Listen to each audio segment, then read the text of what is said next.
जय हिंद प्यारे साथियों, एक बार फिर से आपका स्वागत है, वंदन है, अभिनंदन है हमारे YouTube चैनल पर। न्यूज की श्रृंखला में आज हम जो चर्चा करने वाले हैं वो करने वाले हैं भारत का कोल्ड डेजर्ट बना 13वां बायोस्फीयर रिजर्व। साथ ही साथ जो 13 बायोस्फीयर रिजर्व है उन पे नाम, राज्य, विशेषताएं ये भी देखेंगे और बायोस्फीयर रिजर्व किसे कहते हैं इस पर भी चर्चा होगी। रामसर स्थल क्या होते हैं इस पर भी चर्चा की जाएगी। तो चलिए चालू करते हैं। जो लोग टेलीग्राम से नहीं जुड़े हैं टेलीग्राम से जरूर जुड़ जाएं। इसका जो पीडीएफ है वो आपको टेलीग्राम पर ही मिलेगा। जिन बिंदुओं पर आज चर्चा करेंगे वो बिंदु हैं। सबसे पहले तो यह है कि यह चर्चा में क्यों है। कोल्ड डेजर्ट कहां स्थित है? वायुमंडलीय संरक्षित क्षेत्र बायोस्फीयर रिजर्व क्या होता है? बायोस्फीयर रिजर्व और रामसर साइट में अंतर क्या है? भारत के 13 बायोस्फीयर रिजर्व, नाम और स्थान, सबसे बड़ा, सबसे छोटा, सबसे नया, सबसे पहला बायोस्फीयर रिजर्व का महत्व और अंत में निष्कर्ष। चलिए, सबसे पहला प्रश्न है, भारत का कोल्ड डेजर्ट हाल ही में चर्चा में क्यों आया? 27 सितंबर 2025 को यूनेस्को ने भारत के कोल्ड डेजर्ट को विश्व जैव मंडल संरक्षित क्षेत्रों की सूची में शामिल किया। यह भारत का 13वां बायोस्फीयर रिजर्व बना और पहली बार किसी उच्च हिमालयी ठंडी जो रेगिस्तान है उसका इसको दर्जा मिला। यह निर्णय 5वें world congress of biosphere reserve में लिया गया जो चीन के हांगझोउ में आयोजित हुआ था। तो यहां से दो चीजें निकल कर आई, एक तो कोल्ड डेजर्ट जिसे यूनेस्को ने बायोस्फीयर रिजर्व बनाया भारत का 13वां, दूसरा ये निर्णय कहां पर हुआ है तो 5वें world congress of biosphere reserve हुआ कहां पर है ये तो चीन के हांगझोउ जो प्रांत है वहां पर ये आयोजित हुआ। ठीक है, आगे चलते हैं। Cold desert biosphere reserve Bharat में ये कहां पर स्थित है? यह हिमाचल प्रदेश के लाहौल स्पीति जिले में स्थित है। ये बहुत जरूरी है। कहां पर है? लाहौल स्पीति जिला कहां पे है? हिमाचल प्रदेश में। इसका क्षेत्रफल यदि हम देखें तो 7,770 वर्ग किलोमीटर है और यह 3,300 से 6,600 मीटर की ऊंचाई पर फैला हुआ है। इसमें pin valley national park, Chandratal lake, Sarchu और किब्बर वाइल्ड लाइफ सेंचुरी शामिल हैं। हम यहाँ पर देखते हैं तो हिम तेंदुआ, हिमालयन आइबेक्स और गोल्डन ईगल जैसे दुर्लभ जीव पाए जाते हैं। वायुमंडलीय संरक्षित क्षेत्र बायोस्फीयर रिजर्व क्या होता है? बायोस्फीयर रिजर्व एक ऐसा क्षेत्र होता है जहां जैव विविधता को संरक्षित किया जाता है। क्या किया जाता है? संरक्षित।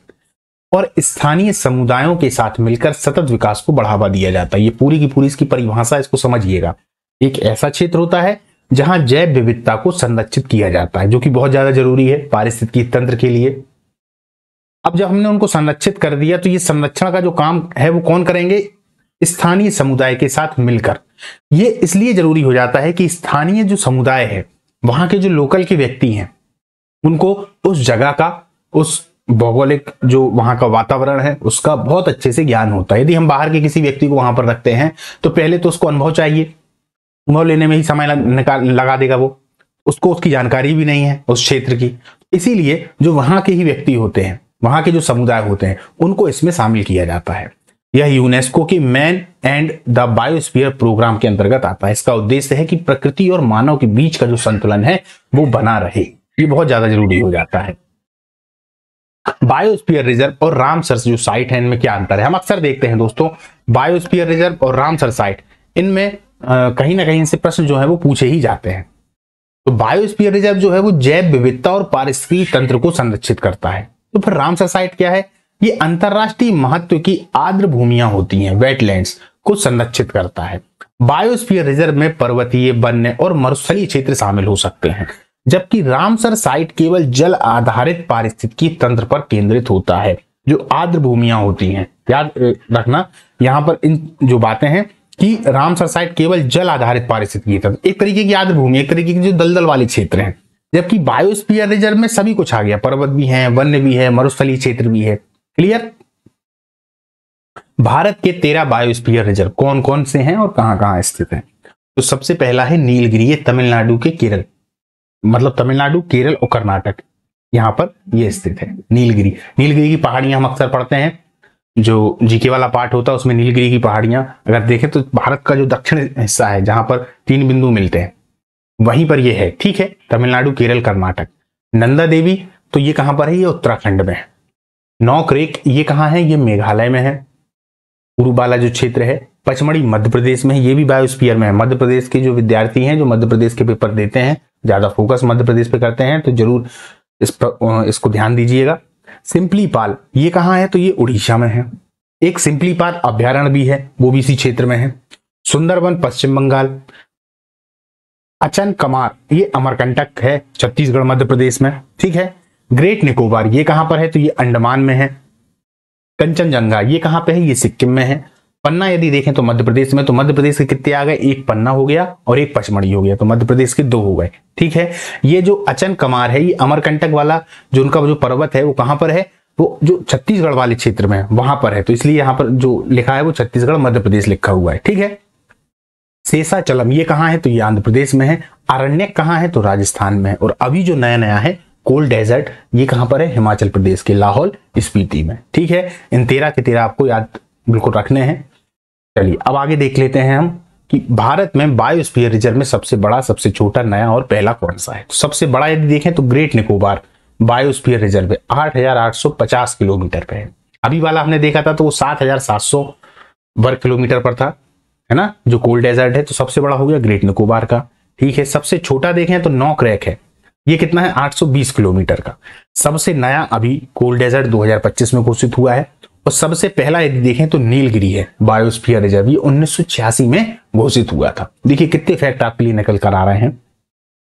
बायोस्फीयर रिजर्व का क्या महत्व है, यह क्षेत्र जैव विविधता को संरक्षित करने, पारंपरिक ज्ञान को बढ़ावा देने और सतत विकास को सुनिश्चित करने में मदद करते हैं। ये पर्यावरणीय शोध, शिक्षा और पर्यटन के लिए भी महत्वपूर्ण है। कोल्ड डेजर्ट जैसे क्षेत्र यह दिखाते हैं कि कठिन परिस्थितियों में भी मानव और प्रकृति साथ रह सकते हैं। वर्तमान में विश्व का पहला बायोस्फीयर रिजर्व कौन सा था, चलिए अब इसको हम समझ लेते हैं। सबसे पहले वर्तमान में विश्व में कुल कितने बायोस्फीयर रिजर्व हैं, तो 2025 तक देखें तो विश्व में कुल 785 बायोस्फीयर रिजर्व हैं जो 142 देशों में फैले हैं। ये सभी यूनेस्को के man and the biosphere MAB programme के अंतर्गत आते हैं। इन्हें कौन घोषित करता है, तो बायोस्फीयर रिजर्व को कौन घोषित करेगा, बायोस्फीयर रिजर्व को यूनेस्को के द्वारा घोषित किया जाता है। यह कार्य यूनेस्को के MAB प्रोग्राम के तहत होता है जिसकी शुरुआत 1971 में हुई। इसका उद्देश्य है मानव और प्रकृति के बीच संतुलन बनाना। विश्व का पहला बायोस्फीयर रिजर्व कौन सा था, तो विश्व का पहला बायोस्फीयर रिजर्व था येलोस्टोन नेशनल पार्क। इसको भी हम जीके में पढ़ते हैं, USA में, जिसे 1976 में यूनेस्को के द्वारा बायोस्फीयर रिजर्व के रूप में मान्यता दी गई थी। यह मानव और प्रकृति के सह अस्तित्व का पहला वैश्विक मॉडल बना। विश्व का सबसे बड़ा बायोस्फीयर रिजर्व कौन सा है, तो Mount Arrowsmith biosphere region Canada में है और ग्रेट सैंडी बायोस्फीयर रिजर्व ये ऑस्ट्रेलिया में है। ये विशाल क्षेत्र में है। लेकिन कजाकिस्तान का ग्रेट अल्टे बायोस्फीयर रिजर्व और बरगुज इन स्काई बायो रिजर्व भी आकार में बहुत बड़े हैं। हालांकि यूनेस्को के अनुसार सबसे बड़ा क्षेत्रफल कवर करने वाली जो नेटवर्क है एक तरीके से वो अमेज़न बायोस्फीयर रीजन जो कई देशों में फैला है और लाखों वर्ग किलोमीटर में फैला हुआ है। अमेज़न के जंगलों का नाम आप लोगों ने सुन रखा होगा, वही। कोल्ड डेजर्ट को बायोस्फीयर रिजर्व घोषित करने का क्या निष्कर्ष निकलता है, यह भारत की जैव विविधता संरक्षण की प्रतिबद्धता को दर्शाता है। कोल्ड डेजर्ट का चयन यह साबित करता है कि भारत न केवल जैव विविधता बल्कि सांस्कृतिक विरासत और पारंपरिक ज्ञान को भी महत्व देता है। यह कदम पर्यावरणीय संतुलन और स्थानीय समुदाय के सशक्तिकरण की दिशा में एक प्रेरणादायक पहल है। चलिए हम आज के प्रश्न देख लेते हैं। प्रश्न कौन कौन से हैं। भारत का कोल्ड डेजर्ट बायोस्फीयर रिजर्व किस राज्य में स्थित है?